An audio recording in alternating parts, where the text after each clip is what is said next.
एक ट्रक और एक साइकिल की टक्कर होती है। क्वेश्चन है, किसने किस पे ज्यादा फोर्स लगाई? अगर आपका आंसर है ट्रक ने ज्यादा फोर्स लगाई तो आप गलत हैं। इसका आंसर है ट्रक और साइकिल दोनों ने एक दूसरे पे इक्वल फोर्स लगाई। ये है थर्ड लॉ ऑफ मोशन। ये हमेशा ट्रू है। मैं आपको कह सकता था कि every action has equal and opposite reaction and they act on different bodies, या उससे भी better, forces always exist in pairs. But वो आपको याद नहीं रहता। ये आपको याद रहेगा। ट्रक जितनी साइकिल पे फोर्स लगाता है उतनी ही साइकिल ट्रक पे फोर्स लगाती है। इस वीडियो में मैं यही अप्रोच ट्राई करूंगा, to use memory and feelings.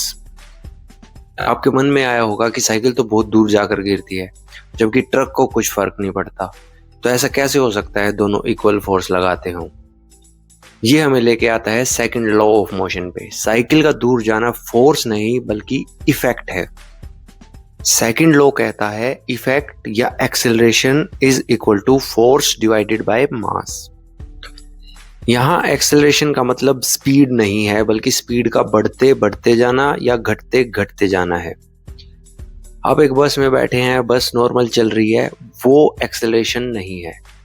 एकदम से बस के आगे कुछ आ गया, बस ने सडन ब्रेक मारे, आप सब आगे की तरफ पुश हुए, वो एक्सेलरेशन है।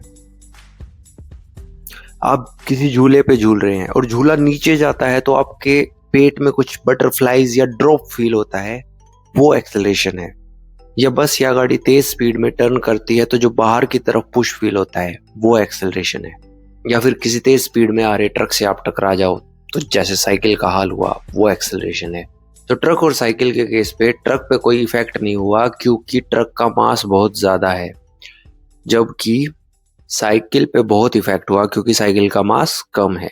ये कुछ ऐसे ही है कि जैसे कि फॉर एग्जांपल 30 लाख किलो सोना मैं मालदीव्स में सबको बांट दूं तो मालदीव्स के हर आदमी को मिलेगा 3 किलो सोना, जबकि इतना ही सोना इंडिया में हर आदमी को बांट दें तो इंडिया में एक आदमी के हाथ आएगा सिर्फ 1 ग्राम सोना। तो इसलिए सेम फोर्स होने पर भी साइकिल पे बहुत ज्यादा फर्क पड़ता है और ट्रक पे बिल्कुल नहीं पड़ता। अब सेकंड लॉ से ही आता है कि अगर फोर्स ना हो तो एक्सेलरेशन नहीं होगा, यानी कि स्पीड बढ़ेगी बढ़ेगी नहीं, घटेगी घटेगी भी नहीं, यानी कि स्पीड सेम रहेगी। यानी चलती हुई चीजें चलती रहेंगी, रुकी हुई चीजें रुकी रहेंगी। लेकिन डेली लाइफ में हम ऐसा नहीं देखते, क्योंकि ऐसा नहीं है कि फर्स्ट लॉ या सेकंड लॉ गलत है, बल्कि ऐसा इसलिए है कि हमारी डेली लाइफ में एक ऐसी फोर्स है जो चीज़ों का चलते रहना पसंद नहीं करती और वो हमेशा प्रेजेंट है। उसका नाम है फ्रिक्शन।